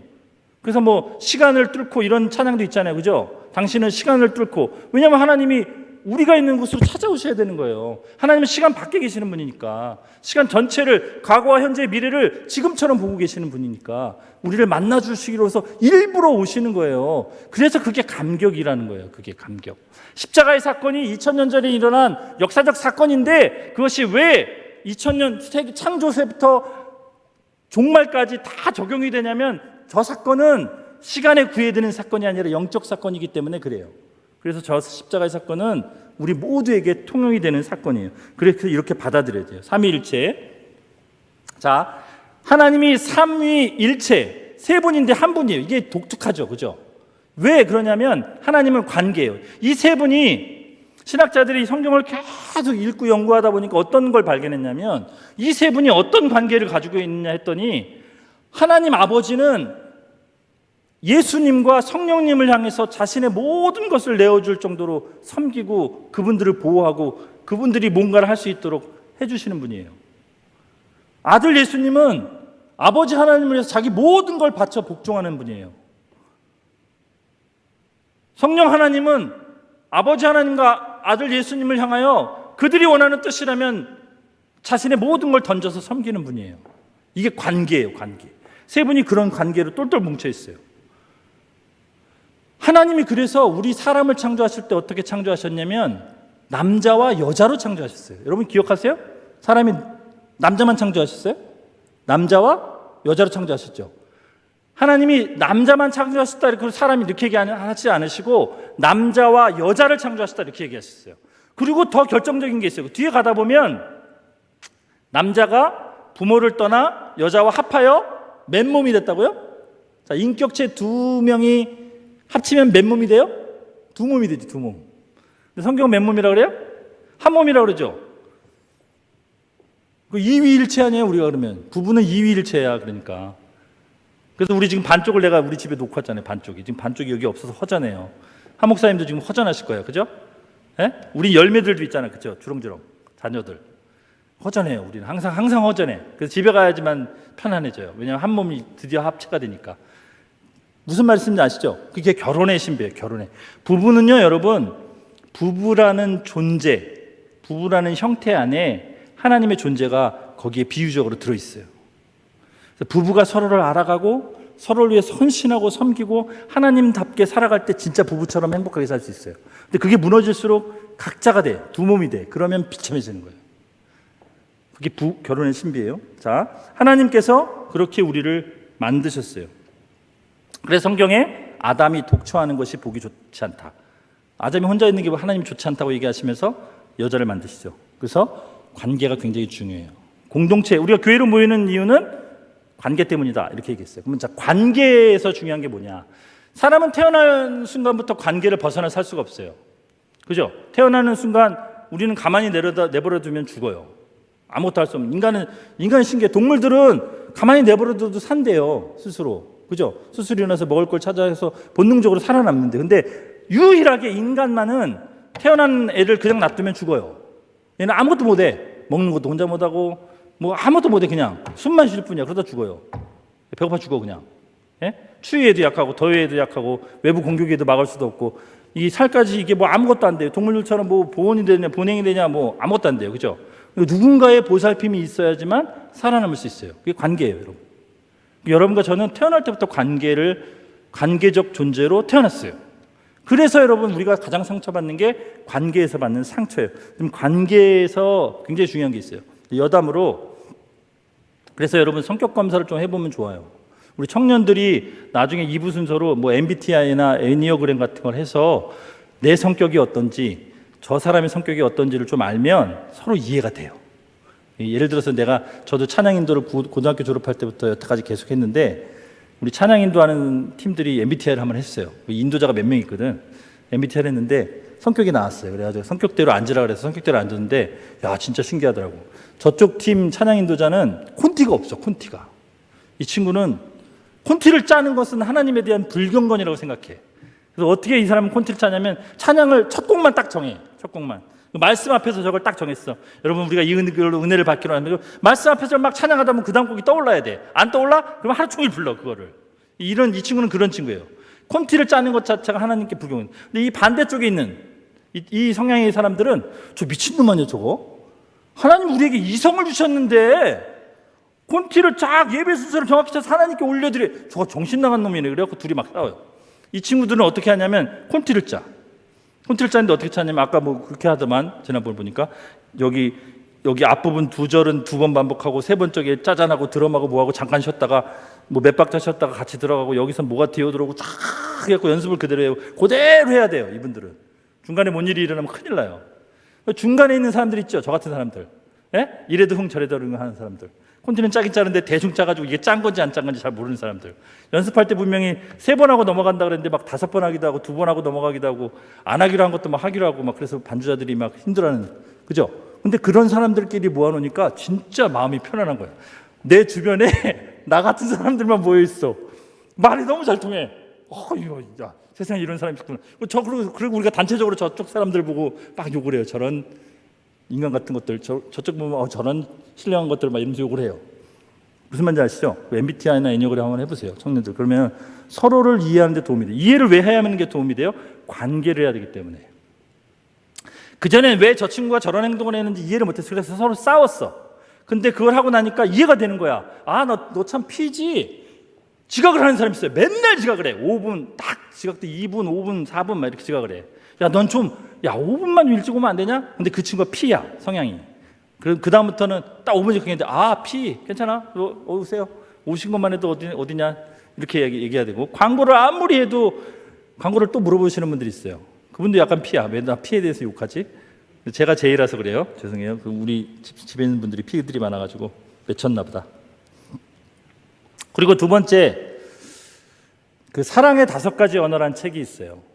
혹시 청년들 안에 연인이 있거나, 그리고 관계에 어려움이 있는 분들, 또 가족 간에 좀 소통이 잘 안 되고 좀 힘들다 하는 분들, 부모가 맨날 싸운다 이런 분들은 꼭 이 책을 선물해 주시고 읽었으면 좋겠어요. 사랑의 몇 가지 언어요? 5가지 언어. 사랑의 5가지 언어가 있어요. 이것을 만든 사람도 기독교인이긴 한데, 이분이 심리 상담 전문가인데, 많은 부부 상담을 많이 하게 됐어요. 근데 부부들이 계속 이혼을 하는 거야, 아무리 상담을 잘하고 해도. 그래서 왜 그런가 그러고 봤더니, 둘이 너무 사랑해서 부부가 되었는데 둘이 서로 사랑 안 한다고 헤어지는 거야. 그래서 이 사람 만나보면 사랑하고 있고, 이 사람 만나봐도 얘를 사랑하고 있는데, 둘이 사랑하고 있는데 두 사람은 사랑하지 않는다고 느끼는 거야. 그래서 헤어지는 거예요. 그래서 이게 원인을 분석하다 보니까 5가지의 사랑의 언어가 있더라. 나는 사랑한다고 이 사람한테 말하는데 서로 언어가 틀려서 못 알아듣더라. 이걸 발견하는 거예요, 원리를. 그래서 그게 5가지가 있는데, 그게 뭐냐면, 첫째는 인정하는 말, 그리고 선물, 봉사, 함께하는 시간, 그리고 스킨십이에요. 네? 예를 들어서 제가 인정하는 말이에요. 우리 아내는 함께하는 시간이에요. 어떤 일이 벌어졌냐면, 또 흥미진진한 시간이 돌아왔어요. 어떤 일이 벌어졌냐면, 제가 청년 때 직장을 생활하는데 제가 일중독이었어요. 네? 제가 사랑의 언어가 뭐라고요? 인정하는 말. 그럼 우리 상사가 저를 부려먹으려면 어떻게 하면 되겠어요? 야, 너 진짜 잘한다 이러면은 제가 어떻게 되겠어요? 막 불타오르죠. 다 태워버릴 거야 이러죠. 그렇죠? 6시 퇴근인데 몇 시에 가겠어요, 집에? 9시에 가지. 그러니 진짜로 잘했다 이러면 어떻게 되겠어요? 그날은 12시에 간 날이야. 그래서 혼자 몇 인분 했어요? 혼자 한 3인분을 하는 거지. 월급은 1인분 받고. 난 왜 그런지 몰랐어. 우리 사장이 잘했지. 우리 아내는 무슨 사랑의 언어가 뭐라 그랬어요? 함께하는 시간. 자, 봅시다. 우리 부부가 싸울 건지 안 싸울 건지 한번 보세요. 저는 인정하는 말이에요. 그래서 새벽 일찍 나가요. 왜? 사장님이 나를 인정하니까. 내가 그 인정하는 것에 대한 대가를 치러야지. 그래서 가서 열심히 일을 해요. 새벽에 들어가. 왜? 열심히 일했어. 왜 열심히 일해요? 사랑하는 아내와 가족을 위해서. 그렇죠? 제가 안정된 입장에서 열심히 벌어야 우리 가족이 행복해질 거 아니에요. 그리고 열심히 일해서 집에 들어갔어요. 그랬더니 아내가 폭언을 퍼부어요. 집이 여간이냐? 이 인간아? 몇 시냐 지금? 그런데 새벽에 나가. 또 안 해? 아예 나가 살아라. 막 이렇게 하죠. 그럼 저는 어떻게 느끼겠어요? 아내한테 사랑을 느껴요, 못 느껴요? 못 느끼죠. 왜? 쟤는 사랑의 언어가 인정하는 말이니까. 그럼 어디를 가요? 회사로 가지. 왜? 거긴 나를 인정해 주는 사람 있잖아요. 사장님이 있고 동료들이 있잖아요. 그러면 어떻게 돼요? 점점 더 일중독이 되어지고 집은 가기 싫고. 무슨 말인지 알죠? 입장을 바꿔서 아내 입장에서 한번 생각해 볼게요. 아내는 사랑의 언어가 뭐라고 그랬어요? 함께하는 시간이에요. 제가 돈을 아무리 많이 갖다 줘도 이 사람은 그게 아무 감흥이 없어요. 왜? 함께하지 않으니까. 새벽에 나가서 새벽에 들어와서 말 한마디 제대로 할 수 없고 힘들어서 쓰러져서 자면 이 아내는 뭘 느껴요? 이 사람이 나를 사랑하지 않는구나. 나를 사랑하지 않으니까 함께할 수 있는 시간을 내주지 않는구나. 그러니까 어떻게 해요? 폭언은 퍼붓지. 왜? 나를 사랑하지 않는 사람한테 내가 얘기를 잘해줄 필요 없잖아요? 안 그래요? 그렇잖아요. 여러분 아르바이트를 하고 있는데 우리 아들이 그러더라고. 아르바이트를 하고 있는데 누가 와가지고 야 아메리카노 2개 그리고 카드로 씩 던진대. 이렇게. 그러면은 네 그리고 계산하고 여기요 그리고 다시 자기도 던진대. 예? 근데 아주 은색의 머리 아주 노인이신 분이 와서 저기 아메리카노 2잔 부탁드리겠습니다. 그리고 공손하게 주고 그러면은 저절로 막 이렇게 될 거 아니에요, 그죠? 이게 사랑의 언어들의 차이잖아요, 그죠? 그래서 우리 부부가 싸웠겠어요, 안 싸웠겠어요? 싸웠지. 이혼 도장에 도장도 찍을 뻔했죠. 나중에 하나님의 은혜로 이 책을 공부하게 됐어요. 그리고 서로 이걸 나누다가 이걸 발견했어요. 제가 발견했어요, 제가. 우리 아내가 함께하는 시간이라는 거를 내가 10년 넘게 살면서 꿈에도 생각을 못했어요. 나는 아내를 원망만 했어요. 내가 그렇게 고생해서 돈을 벌어주고 선물 사다 주고 먹을 거 사다 주고 뭐 필요하다고 하면 해주는데 왜 이렇게 나에게 이러는가 원망만 했는데 함께하는 시간이라는 것을 발견하는 순간 내가 울을 수밖에 없었어요. 왜냐하면 내가 10년간 함께 해주지 않았거든. 이게 사랑의 언어의 차이예요. 여러분 그것을 알면 관계가 바뀌겠죠. 하나님이 우리를 향한 언어도 마찬가지예요. 우리가 하나님이 우리를 향한 사랑의 언어를 우리가 알아듣지 못하면 또한 우리가 하나님께서 원하시는 사랑의 언어로 응답하지 못한다면 우리 인격적 관계는 어렵죠. 교회도 마찬가지예요. 교회는 이 관계가 모인 곳이 교회예요. 그래서 교회는 알아야 돼요. 서로에 대해서. 특히 하나님에 대해서 알아야 되고 서로 지체들에 대해서 알아야 돼요. 그래서 배워야 돼요. 복음이 무엇인지, 하나님 뜻이 무엇인지, 사람을 사랑하는 법이 무엇인지, 서로 용납하는 것이 무엇인지, 인내하는 것이 무엇인지 하나님의 말씀 앞에서 배워야 돼요. 마지막으로 너무 시간이 많이 가서 제가 좀 짧게 줄일게요. 자, 관계를 잘 하려면 제가 사랑의 5가지 언어를 이야기한 이유가 뭐냐면 우리가 다름의 가치에 대해서 알아야 돼요. 다름. 자, 다름. 저도 이걸 잘 못해요. 제가 여러분한테 설교를 하고 있다고 해서 저는 다 이루었다. 너들 따라와 이런 얘기가 아니에요. 저도 지금 열심히 노력하고 있어요. 예? 근데 알고 노력하는 것과 모르고 노력하는 건 천지 차이라서 알려드리는 거예요. 자, 교회 공동체 안에서는 다름에 대해서 여러분 알아야 돼요. 다름의 가치. 다름. 잘못된 게 아니에요. 나랑 이 사람이 달라. 저건 잘못됐어. 저 사람 잘못됐어. 이게 아니에요. 뭐 한 거예요? 다른 거예요. 다른 거. 뭐가 다르냐면 첫째, 시간이 달라요. 시간. 무슨 시간이 다르냐면 믿음의 시간이 달라요. 왜냐하면 교회 공동체로 왔다는 것은 믿음이 들어왔기 때문이잖아요. 어떻게 됐든 여러분들이 나는 친구 게임에 꼬여서 왔는데요. 난 어떤 여자를 사귀려고 왔는데요. 무슨 말을 해도 여러분이 교회를 나왔다는 사실은 하나님이 여러분을 어떻게든지 부르신 거예요. 형태가 다를 뿐이에요. 내가 그랬잖아요. 언어가 다르다고. 그런데 여러분이 교회에 왔다. 그럼 믿음이 시작된 거예요. 그죠? 그러니까 처음 믿음이 시작된 사람이 있어요. 아직 뭐가 없어요? 인격적 관계가 없어요. 그러니까 이 사람 뭐예요? 이게 교인인지 아닌지 몰라. 삐딱해. 그죠? 교회 몸은 와 있는데 이게 교인인지 저 사람 왜 왔나 싶기도 하고 막 이런 사람도 있어요. 저 수상한 사람 저거 신천지 아니야? 이런 사람이 있어요. 그죠? 그 사람들은 믿음의 시간이 시작된 사람이에요. 그러다가 어떤 사람이 있냐면 모든 것에 회의적인 사람이 있어요. 내가 해보니 그거 안 돼. 그거 안 돼. 그거 안 돼. 막 이런 사람이 있어요. 그죠? 왜냐하면 이 사람은 신앙생활을 몇 년 해보다 보니까 실패를 많이 했어. 그래가지고 경험이 많아. 그러니까 막 모든 게 부정적이야. 그리고 하기 싫어, 귀찮아. 해보니까 안 됐거든. 그죠? 그래서 막 이런 사람이 있어요. 또 어떤 사람은 무조건 하자 그런 사람이 있어요. 야, 뭐 100일 새벽 기도. 야, 하자. 100일 새벽 기도. 우리가 3일 금식. 야, 일주일 금식 하자. 막 이런 사람이 있어요. 왜 그래요? 산전수전 다 겪어보니까 하나님만이 유일한 답이고 하나님만이 유일한 내 사랑이라는 걸 이 사람은 아는 거야. 그러니까 그 사람은 의욕 충만. 모든 걸 할 수 있어. 그런 사람이 있어요. 그죠? 자, 이 세 사람이 모였어요. 어떤 일이 벌어지겠어요? 그게 교회가 아니지, 이제. 거기는 뭐 도떼기 시작이 되겠죠? 그런데 다른 거예요. 첫째 사람, 둘째 사람, 셋째 사람이 잘못된 게 아니고 다른 거예요. 뭐가 달라요? 믿음의 시간이 달라요. 시간이 다르다는 얘기는 또 다른 말로 여러분 인생의 시간이 다른 거예요. 삶의 시간. 여러분 나이가 똑같다고 삶의 시간이 똑같은 게 아니에요. 똑같은 20대라고 그래서 막 푸른 꿈을 꾸고 막 후리하게 돌아다니는 사람이 있지만 어떤 사람은 소년 가장의 역할을 하면서 돈을 벌어가는 사람이 있고 어떤 사람은 학업에 치여가지고 인생을 경험하는 사람이 있고 무슨 말인지 알죠? 예? 어떤 사람은 막 종교에 심취해가는 사람이 어떤 사람은 막 사회운동에 심취해서 이렇게 하는 사람이 있고 다 자기 시간이 달라요. 나이랑 연령대 뭐 같은 지역에 산다고 그래서 여러분 같은 게 아니에요. 그죠? 그러면 그게 잘못된 게 아니라고요. 뭐라고요? 다른 거예요. 그러니까 다른 거라는 것은 이해하고 용납해야 되죠. 그 다른 게 모여야지 좋잖아요. 에?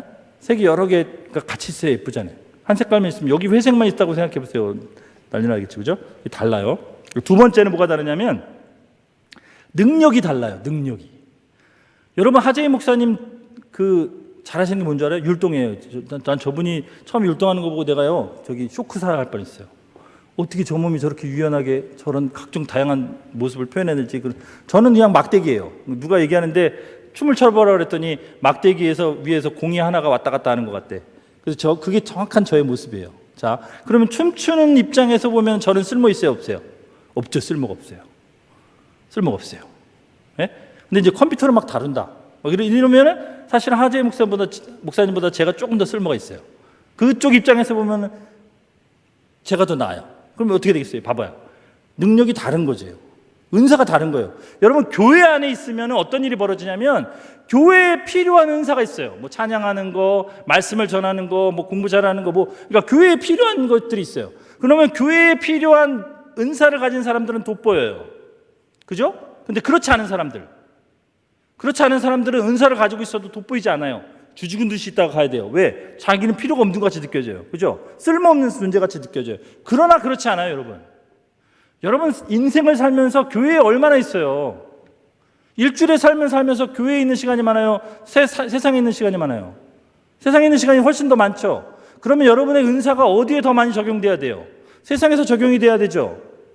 그러면 여러분의 삶에서 각자 하나님께 받은 은사를 잘 적용하는 게 중요하지, 내가 어떤 은사를 가졌느냐 갖지 않느냐는 중요하지 않아요. 그죠?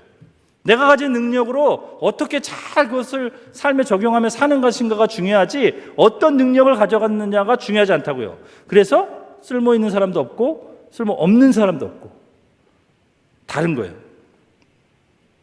자, 세 번째가 뭐가 다르냐면 아까 얘기했듯이 뭐가 달라요? 성격이 달라요. 어떤 사람은 어떤 얘기를 하면 맞아 막 그러면서 막 그냥 맞장구를 쳐주면서 막 하재희 목사님 이걸 잘하시더라고요. 그래갖고 막 권사님들이 엄청 좋아해요. 근데 저는 어떻게 하냐면 뭐라 얘기하면 예. 그랬더니 어떤 한 집사님이 저한테 충격적인 얘기를 했어요. 목사님은 가까이 가기가 참 어려워요. 막 이러는데 나는 그렇지 않거든. 내 속은 또 굉장히 따뜻하고 부드럽고 친절한 사람이에요. 근데 표현이 달라요. 왜냐하면 성격이 다르니까. 그죠? 내성적이 있는 사람이 있고 외향적인 사람이 있고 처음에 들어오자마자 얼마 안 됐는데 막 사람들 벌써 사귀어가지고 막 와 이러면서 떠들고 하는 사람이 있지만 10년 됐는데 저 사람이 우리 교인이었지? 쟤 우리 교회 청년이지? 이런 사람도 있잖아요. 그죠? 예, 이건 뭐예요? 성격이 다른 거예요. 여러분들이 그런 사람들을 배척하거나 끼리끼리 모인다 그러면 이건 교회가 아니죠. 무슨 말인지 아시겠어요? 제가 무슨 말을 하는 건지 아시겠어요? 삶의 태도나 성격이 다른다고 여러분이 끼리끼리 모이기 시작하면 그건 교회가 아니라고요. 그 사람을 인정하고 받아들여야 되고 그 사람의 언어를 여러분들이 이해하려고 노력해야 되는 거예요. 그 사람이 네 하고 한마디 하는 거 안에 얼마나 많은 이야기들이 들어있는지, 그런데 거기 얼마나 많은 이야기가 들어있는지를 알아야 교회 공동체가 되기 시작하고, 그러다 보면 그 단마디 단어로 이야기하던 사람이 문장을 하게 되고 대화를 하게 되는 거예요. 예? 누구든 친밀한 사람하고는 성격과 상관없이 풀리게 돼 있거든요. 교회는 그런 공동체가 돼야 돼요. 성경에도 그런 사람이 나와요. 여러분, 야고보와 요한의 별명이 뭔지 아세요? 보아너게요. 보아너게. 뭔 너게? 보아너게. 무슨 뜻이냐면 우레의 아들, 번개맨이라는 뜻이에요. 번개맨. 성격이 얼마나 급한지 예수님이 지어주셨어요. 보아너게야. 성격이 얼마나 급해. 뭐 애들이 잘못하니까 하나님 저 하늘에서 번개를 내서 다 죽여버리죠. 막 이렇게 하는 사람이에요. 저 걔네들은 뭐 정신이 하나도 없어. 막 애들 막 다 죽이래. 하나님 예수님 보고 이게 보아너게. 근데 그런 요한이 예수님을 따라다니면서 훈련을 받을 때 별명이 번개의 아들. 성격이 진짜 급하고 막 악랄하고 어떨 때는 막 그런 사람인데 욕심도 엄청 많고. 근데 나중에 요한의 별명이 뭔 줄 알아요? 사랑의 사도. 사랑의 사도예요. 요한 1, 2, 3, 4 보면 요한이 나와서 요한이 나중에 늙어서 굉장히 나이 많아서 사람들 앞에 딱 다가와서 딱 서 있다가 한 2분 서 있다가 서로 사랑하십시오. 그리고 나가면은 여기 있는 몇천 명이 막 울고불고 막 쓰러지고 난리 난대. 은혜 받아가지고. 사랑의 사도. 보아너게가 우리의 아들이 사랑의 사도가 됐어요. 그러니까 하나님 앞에서 우리는 변해요. 그러니까 오늘 지금의 나의 모습이 전부가 아니에요. 훈련 받으면 다 변할 수 있어요. 저도 엄청 변한 거예요. 저는 아까 그 말했던 그 학교에서 저기 3년간 같이 있었는데 야 임종호도 우리 반이야? 우리 담임선생님이 저한테 물어봤어요. 우리 담임선생님이 1년 같이 있던 담임선생님이 학년 올라가면서 이렇게 나한테 물어봤어. 야 너 우리 반이냐? 예. 맨 여기 앞에서 두 번째 맨날 앉아 있었는데 아 맞다 나 기억난다 이런 사람이에요. 제가 얼마나 말을 안 하고서 가만히 있었는지. 근데 이렇게 막 수다쟁이가 됐잖아요. 그죠? 공감이 안 되네. 자, 마지막 어떤 다름이 있냐면 취향의 다름이 있어요. 이게 제일 힘들어요. 어떤 유머가 있냐면 하나님도 이건 못 고친다 이런 말이 있어요. 취향의 다름. 뭐가 다름이야? 취향의 다름. 이 취향의 다름은 진짜 이게 통일이 안 돼요. 이거는 우리에서 오는 통일 아무리 해봐도 소용이 없어요. 취향은 예를 들어서 있잖아요. 뭐 먹으러 갈래? 여기 저쪽엔 떡볶이, 이쪽엔 라면, 저쪽은 피자, 저쪽은 순대. 우리 집에 그 자녀가 2명 있어요. 지금 저기 온라인으로 영상 예배를 드리고 있을 텐데 자녀가 2명 있어요. 근데 제가 늘 힘든 게 하나 있어요. 어느 날 제가 얘네들한테 뭐가 간식을 사주고 싶어가지고 야 뭐 먹을래? 그랬더니 우리 큰애가 아빠 통닭 사줘요 그랬어요. 그럼 꼭 둘째가 뭐 먹는다면 피자 먹는다 그래. 이게 합쳐 그러면 둘이 막 싸워. 절대 안 합쳐져. 합쳐지질 않아. 야 오늘은 통닭 먹고 다음에는 피자 먹으면 안 되냐? 안 된대. 그럼 나를 무시하는 거래 막. 이 취향 문제. 그럼 어떻게 돼요? 2개를 다 사주든지 반반 사주든지. 근데 제가 많이 써먹는 건 안 사주기. 뭐 이런 걸 써먹었는데 취향이 달라요.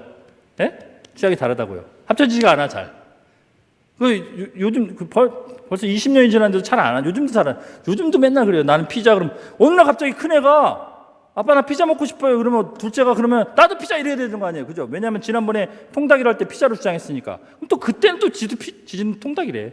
미치는 거지 그러면은. 야 너 지난번에 피자 먹고 싶다 그랬잖아. 근데 오늘은 통닭 먹고 싶은데요? 이러면 어떻게 하겠어 그거를. 어떻게 해요? 죽여요? 내 아들인데? 안 되죠. 이게 취향의 차이. 우리 공동체 안에는 그럴 수 있다고요. 무슨 말인지 아시죠? 그러면 여러분 한번 이런 생각을 해보세요. 서너 명이 같이 뭘 먹으러 가요. 점심을. 교회에서 예배를 잘 드리고 교제한다는 이름으로 뭘 먹으러 가요. 예? 그래서 여기 패밀리 레스토랑에 갔어요. 예. 그래서 맛있게 먹었어요. 그 중에 한 명은 굉장히 고통스러웠다는 걸 여러분 기억하셔야 돼요. 그 사람은 한식밖에 못 먹어. 근데 나머지 사람들을 위해서 배려해 준 거예요. 여러분 그것들을 캐치할 수 있어야 돼요. 그래야 다음에 그 사람 한식 먹으러 가자고 얘기하지. 야 지난번에 거기 맛있었지. 그리고 또 끌고 가면 걔는 맨날 고통받는 거야. 그러면 집에 와서 뭐라고 느끼겠어요? 힘들어 죽을 뻔했네. 다음에 가지 말아야지. 이럴 거 아니에요. 그죠? 예. 근데 그걸 좋아하는 사람은 야 진짜 오늘 모임 좋았다. 이렇게 되겠죠. 이 취향의 차이를 여러분 아셔야 돼요. 그것까지도 알아낼 수 있어야 돼요. 그것까지도. 취향까지도. 그래서 그 취향을 합칠 수는 없어요. 통일시킬 수는 없다고. 이거 자꾸 통일시키려고 그러는 사람들이 있는데 절대 그런 짓을 하지 마세요. 이 통일은 절대 안 돼. 싸워야 돼. 전쟁해야 돼. 계속. 끝나지 않는 전쟁을 해야 돼요. 예? 무슨 말씀인지 아세요? 부부로 살면은 여러분 제가 얘기를 해볼게요. 저희 아내랑 저랑 20몇 년 살았다 그랬잖아요. 여기 저기 권사님도 계셔서 잘 아시겠지만 이 부부가 제일 많이 싸우는 게 이 취향의 문제예요. 취향의 문제. 젓가락을 이렇게 가지고 밥을 먹다가 이렇게 젓가락을 이렇게 상 위에 이렇게 치는 사람이 있어요. 젓가락 가지런히 하기 위해서. 그럼 한 사람은 젓가락 치는 꼴을 못 봐. 이거 젓가락이 지저분하게 오다가 이게 치는 거야 라고 하면 이건 취향의 차이예요. 잘잘못이 아니라고요. 그죠? 무슨 말인지 아세요? 그걸 잘잘못으로 나누면 끝나지 않는 전쟁을 해야 돼요. 그러면 어떻게 해야 돼요? 서로 조율을 해야 돼요. 어떻게 조율해요? 이거 하지 마 그러면 하지 말 수는 없어요. 이게 무의식적으로 나오기 때문에. 그러면 어떻게 해야 돼요? 뭐 3번까지는 봐준다. 뭐 이런 얘기를 해야 돼요. 서로 약속을. 3번까지는 놔두고 그리고 처음에 좀 알려준다. 왜냐면 자기도 모르게 무의식적으로 나오니까 여보 이게 한 번 했는데 괜찮아. 5번까지 뭐 3번까지 2번 남았네. 2번 했는데 3번 3번 했어? 이거 그다음부터는 신경 쓰면서 밥 먹는 게 힘들겠죠? 그래도 조율을 해야 돼요. 왜? 안 싸우기 위해서. 치약을 짤 때 끝에서 짜는 사람이 있고 중간부터 짜는 사람이 있어요. 그죠? 누가 잘못했죠? 잘못하는 사람 없어요. 취향의 차이예요. 그죠? 취향의 차이라고.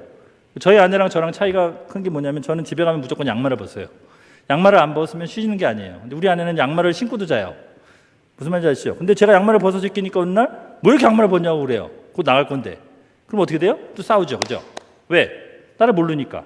근데 이거를 다름을 인정하게 되면 신간 편해지는 거예요. 신간.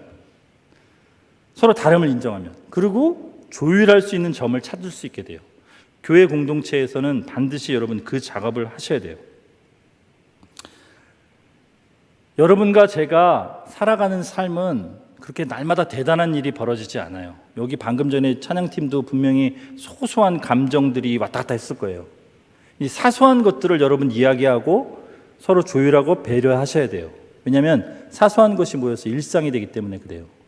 사소한 것들을 그냥 넘기면 나중에 그게 쌓여서 폭발하는 거예요.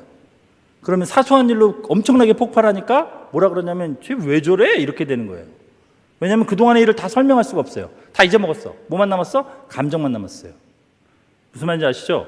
그래서 여러분 그 작업을 하셔야 돼요. 자,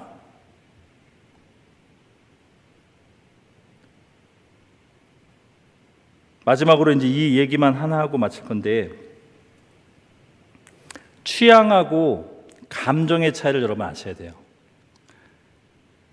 예레미야 17장 9절에 만물보다 거짓되고 심히 부패된 것이 마음이다. 이렇게 돼 있어요.